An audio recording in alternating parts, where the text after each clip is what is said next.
Olá, me chamo Ive Damasio, sou mestranda do PROEF, do Polo da Universidade Federal Rural do Rio de Janeiro. E na disciplina Problemáticas da Educação Física, nós vimos o livro Desafios da Educação Física Escolar, Temáticas da Formação em Serviço do PROEF.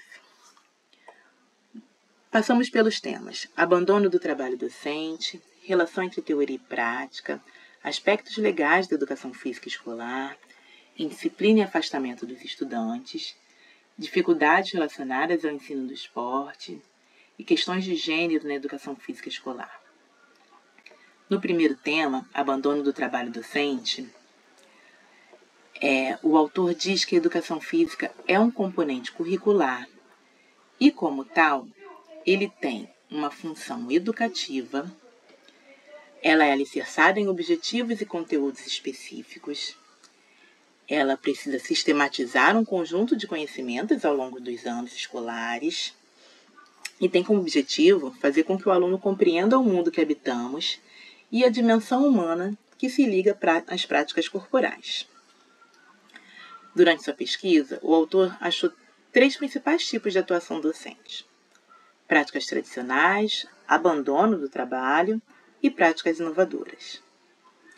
A primeira delas, práticas tradicionais, ela aparecia muito no cenário nas décadas de 1970, 1980 e parte da década de 90. Ela ensina o esporte na perspectiva do rendimento, desenvolve a aptidão física na perspectiva da saúde orgânica. Suas aulas preparam os alunos para competições. Dessa forma, os mais habilidosos acabam se destacando e a maioria dos alunos fica excluídos. Como visa o esporte de rendimento, ela separa meninos e meninas. E essas aulas acontecem em formato de treino, técnica e tática, sem nenhuma contextualização crítica. O professor dessa prática tradicional, ele costuma determinar a mesma tarefa para todos os alunos, sem levar em conta habilidades ou dificuldade, ou limitações. Ele busca vencer a qualquer custo, sendo capaz até de burlar regras, como modificar a idade de um aluno para participar de uma competição. E tem atitudes não pedagógicas nessas competições, como essa que eu acabei de falar, ou gritarias, xingamentos, para um aluno que tem alguma atitude errada. Essa prática ela não tem sustentação no meio acadêmico, mas ela ainda é encontrada nas escolas. Já o abandono do trabalho docente, no abandono, o professor não intervém. Na atuação anterior, nós vimos que um professor que dá uma aula de esporte visado na competição. Nesse, ele não intervém. Essa atuação também é conhecida como rola-bola, largo-bol, aula matada ou pedagogia da sobra. Nessa atuação, o aluno é quem escolhe as atividades e os alunos que não querem participar ficam apenas conversando. São aulas sem objetivos e o professor apenas administra o material didático. Esse conjunto de atitudes acaba uma desvalorização da disciplina na comunidade escolar. O terceiro tipo de atuação encontrada foram as práticas inovadoras, onde o professor se empenha em ensinar os conteúdos específicos da disciplina, onde ele vincula sua disciplina ao PPP, ao projeto político-pedagógico da escola. Ele integra o saber fazer com o saber sobre o fazer. Então, ele já traz um conteúdo conceitual para as aulas de educação física. Essa prática é uma prática inclusiva, ou seja, que todos os alunos participem e não participem simplesmente repetindo movimentos, mas que tenham uma participação ativa. Essa prática sugere uma reflexão crítica sobre a cultura corporal.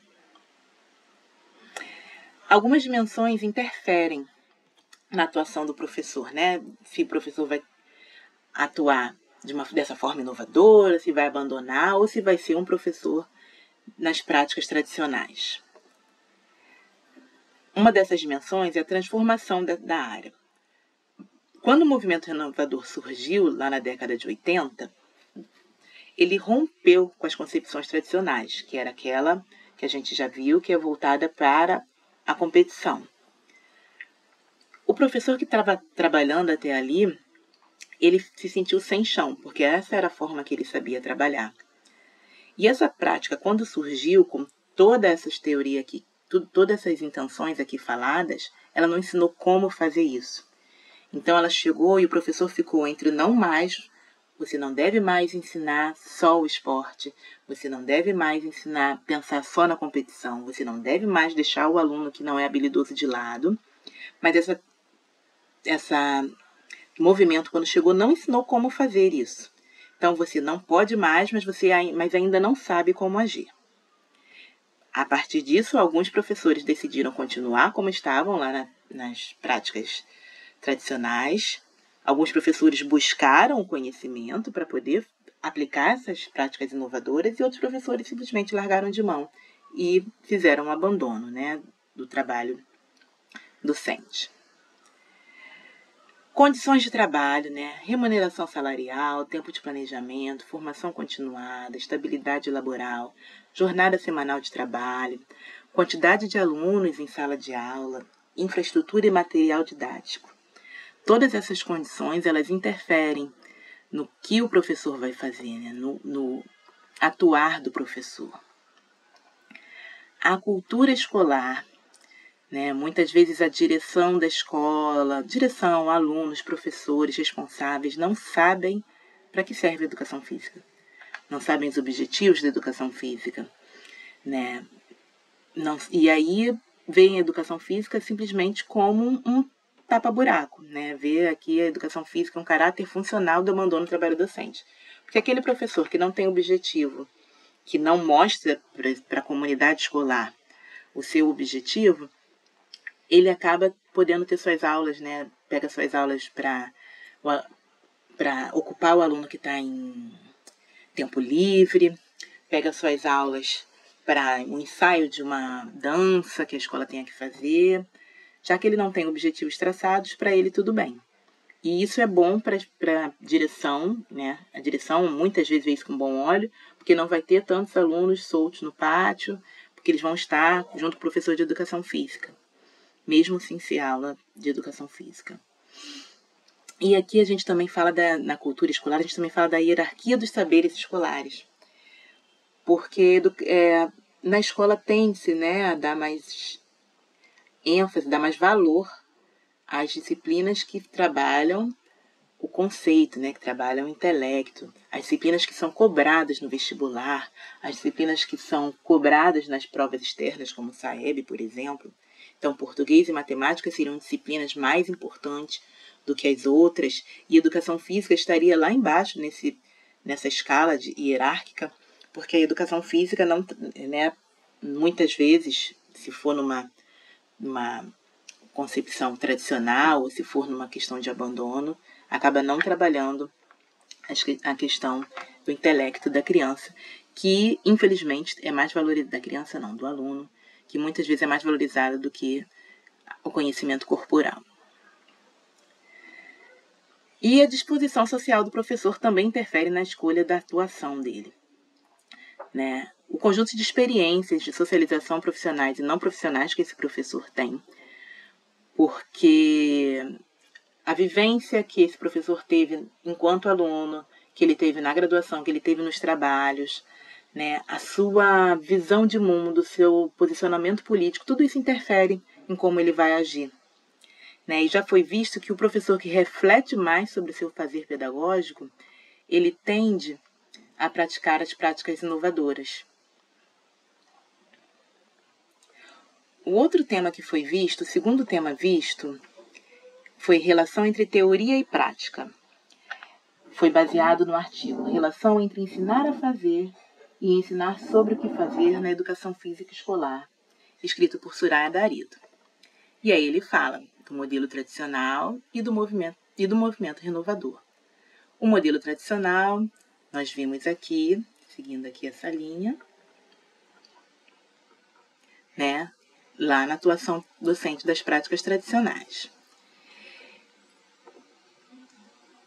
Ele está mais sobre o saber fazer, né? É o fazer para competir. Ele não explora a dimensão conceitual do esporte, né? Na época que, nesse modelo, ele usa o esporte. Ele, no currículo escolar, ele está no rol das atividades, já que ele não tem uma dimensão conceitual. E ele não, é muito diversificado, né? Apesar de ser o esporte, apesar de terem inúmeros esportes, é muito comum se encontrar na escola. São 4 bimestres escolares, são 4 esportes trabalhados, normalmente. Basquete, vôlei, futebol ou futsal, dependendo do espaço, e handebol. Já o movimento renovador, também já visto aqui, né, na transformação da área do movimento renovador, e falamos aqui das práticas renovadoras, ele imprime o conhecimento conceitual.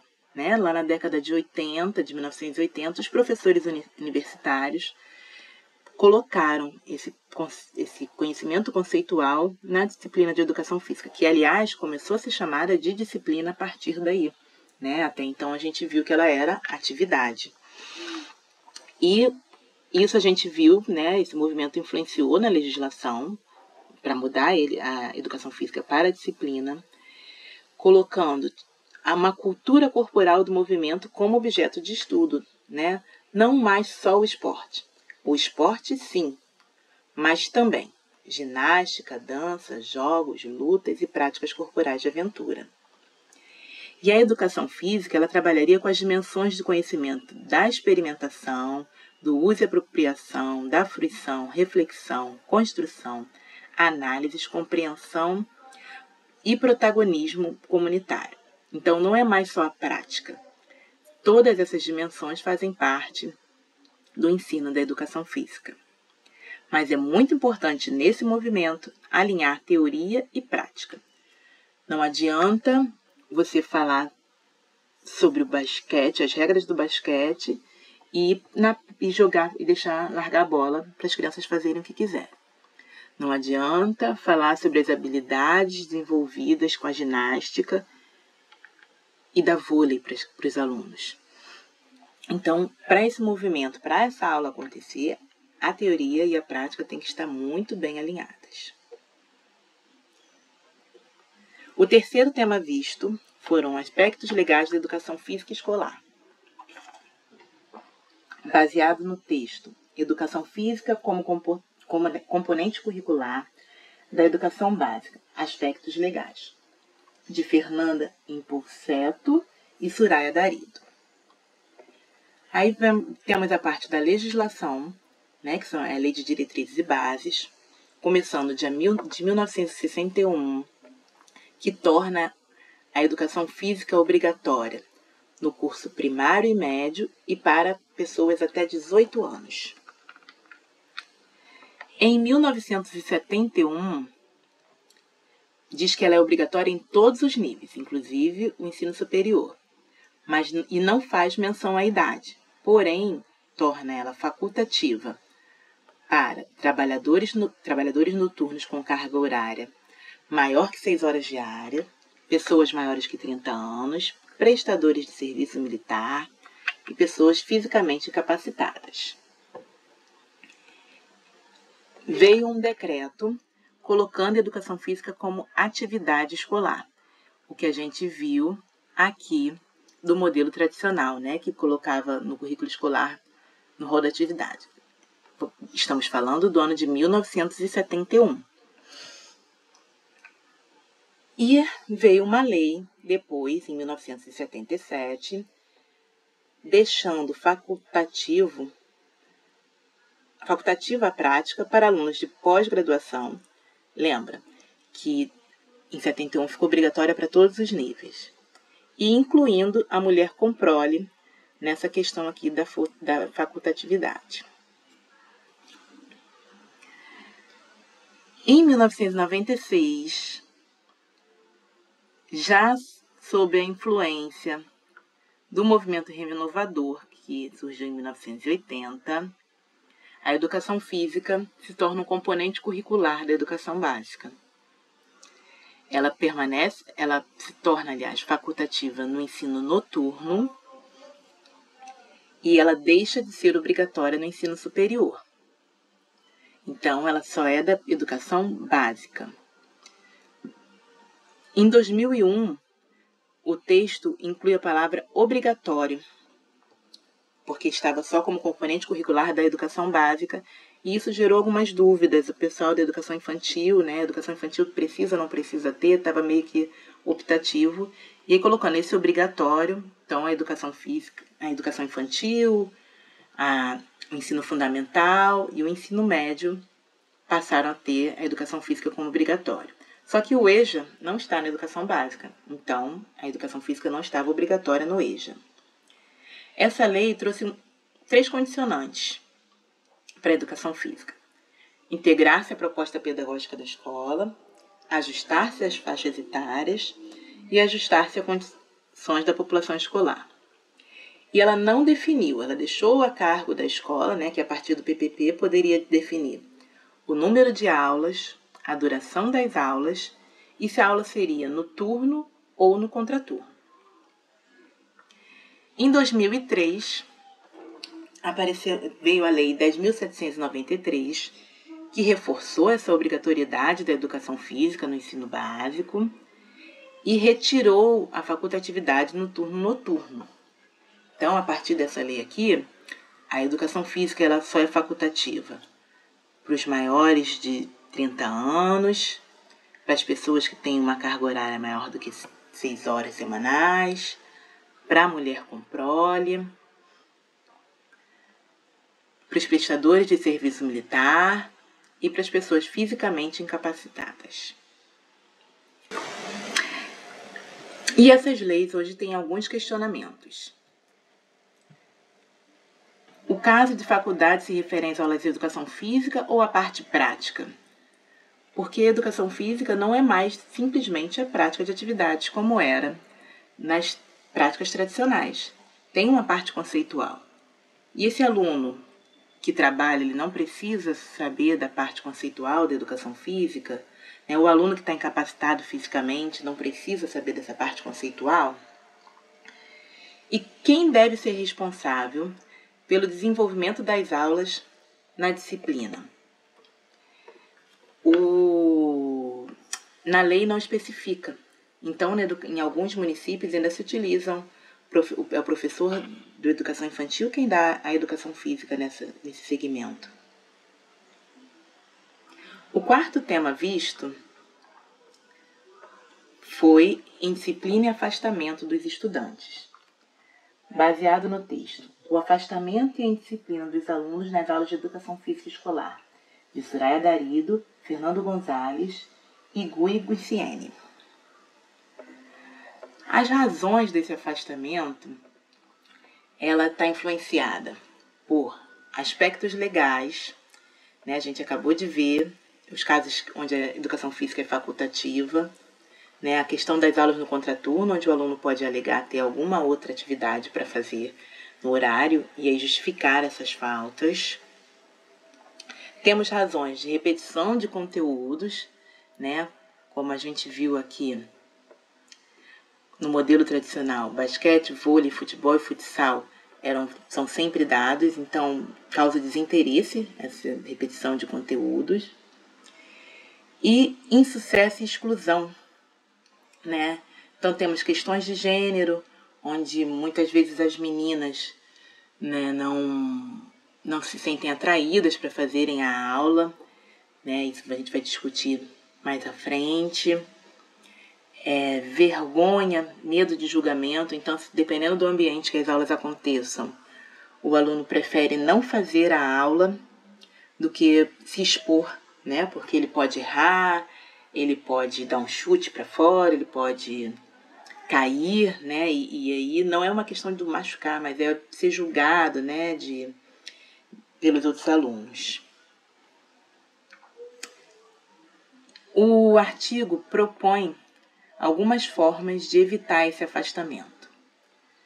Um ensino inclusivo e valorizador, né, onde todos se sintam pertencentes, onde todos tenham vez, onde todos sejam valorizados dentro das suas características.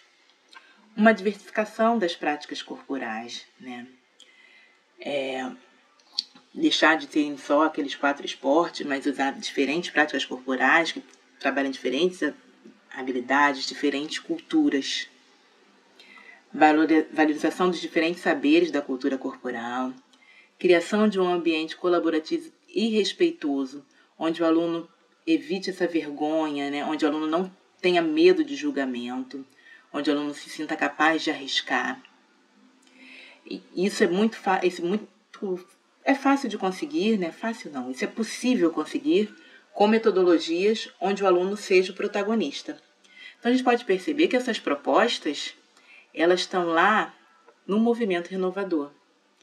Né? O movimento renovador trouxe propostas para evitar a exclusão que acontecia lá no método tradicional. Indisciplina, né? Que foi o outro ponto trabalhado nesse artigo. A indisciplina é o comportamento que se opõe às regras que regem o convívio. E ela pode acontecer por desconhecimento dessas regras ou por desobediência mesmo a essas regras. Né? Então, as propostas para lidar com a indisciplina são conscientização, ensinar sobre o princípio das regras. Por exemplo, ao invés de falar simplesmente é proibido se pendurar na trave do futebol, a gente explica que é importante manter a integridade física de todos os alunos. E a gente tem que ter atitudes, ter ações que evitem que o aluno se machuque. Pendurar na grade pode cair e machucar. Então, explicando, né, esse princípio, a gente já inclui aí o pendurar na grade, pendurar na trave, subir na grade, dar carrinho e outras atitudes que levariam o aluno a se machucar. Então, é ensinar o princípio da regra e não regra por regra sem explicar o porquê. Desenvolver valores e atitudes positivas, né? Tem um esforço conjunto da escola e da família, né? A escola não pode negar, né, que essa violência essa indisciplina, tenha uma relação até com a violência, relações externas à escola. A escola não pode jogar a culpa toda na família. A escola tem que tentar puxar a família para trabalhar junto com ela para resolver essa questão de disciplina. Mas a escola também não pode largar de mão, né, abrir mão e dizer que a culpa é toda da família. E metodologias, né, utilizadas para desenvolver esse problema são uma boa proposta. Temos como exemplo o modelo de responsabilidade pessoal e social, onde o aluno assume diferentes papéis, como, por exemplo, no jogo ele ora é jogador, ora é árbitro, ora é técnico. E o futebol calerreiro, que pega regras do futebol de rua e traz para dentro da escola. O quinto tema foi dificuldades relacionadas ao ensino do esporte. A partir do texto Inquietações no Tratamento do Esporte na Educação Física Escolar, de André Luiz Barroso. Os problemas relacionados, né, ao ensino do esporte estão ligados ao que nós vimos anteriormente do modelo tradicional. Né? São o esporte tratado como fim em si mesmo, sem contextualizar, sem ter nada conceitual, a ênfase no rendimento e na técnica, a exclusão de alunos com menos habilidade, aula voltada à formação de equipes competitivas e o esporte na escola, no lugar do esporte da escola. Ou seja, ao invés de pegar, que o ideal seria a gente fazer um esporte com as regras da escola. E muitas vezes o que acontece é pegar o esporte tradicional, né, o esporte de rendimento, e colocar dentro da escola. As abordagens renovadoras, que são vistas anteriormente aqui no movimento renovador, elas fazem uma crítica ao modelo esportivista, elas trazem propostas de ensino com significado social e cultural, elas fazem uma integração entre a prática e a reflexão, valorizam os saberes conceituais, corporais e atitudinais. Mas essa abordagem teve equívocos na sua interpretação. Ela foi vista como sendo contra o ensino do esporte, o que a gente viu que não lá, porque ela pensa na cultura corporal e o esporte está inserido. Vista como sendo contra o ensino da técnica, como pensando só na ludicidade, como se não desse valor ao rendimento, e como se ela dissesse para que a reflexão deveria substituir a prática.